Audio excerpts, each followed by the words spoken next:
Ini yang sedang terjadi di Papua. Sudah nonton film Pesta Para Babi? Tentu saja lanjutan dari babi-babi sebelumnya yang belum selesai berpesta. Kalau sempat dengar dulu di Sumatera rame banget kerusakan alam, sekarang itu belum selesai. Pindah lagi ke Papua dengan kerusakan alam yang sangat-sangat besar, jutaan malah. Yang diprediksi itu paling besar di dunia dan pemesanan alat beratnya pun terbesar di dunia, 4 triliun. Alat besar yang tiba-tiba menurut penduduk di sana itu datang tiba-tiba tanpa pemberitahuan apapun dan merusak ekosistem yang ada di sana pastinya. Ada beberapa masyarakat adat di sana yang sudah terkena dampaknya karena itu adalah sumber mata pencaharian mereka juga.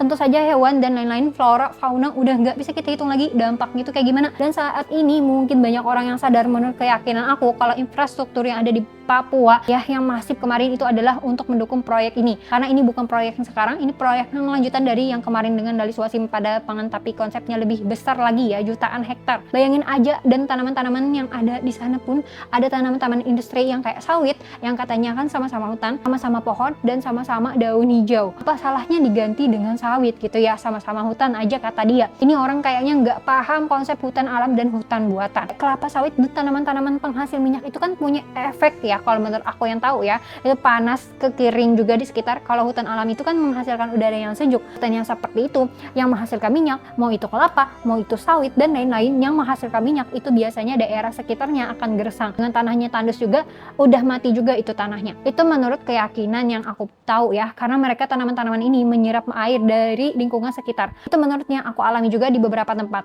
Ya, terus di Sukabumi juga pun ada daerah yang seperti itu yang tadinya sejuk jadi nggak sejuk lagi sekarang. Semua tanaman industri itu pasti menyebabkan hal seperti itu. Ini proyek ambisi untuk suasana pada minyak, gas, biodiesel, dan lain-lain yang katanya ada 10 etanol, ada B50 yang nantinya kita pun nggak boleh mengimpor lagi di luar negeri. Baik itu minyak, baik itu solar, dan lain-lain itu harus diproduksi di dalam negeri. Tujuannya benar, tapi dengan cara yang sangat tidak efektif. Menurut kalian gimana nih? Kayaknya orang sehat dimanapun berada nggak ada yang setuju dengan masalah lingkungan yang kayak gini parahnya ya. Aku nggak mau bahas siapa orangnya, kalian bisa cek sendiri aja siapa orang-orangnya, dan aku yakin banget nih orang-orang kerusakan kayak alam kayak gini, orang-orang yang sehat, kecuali orang yang berkaitan dengan proyek tersebut ya, pasti nggak ada yang setuju juga. Kalau menurut kalian gimana? Tulis di kolom komentar.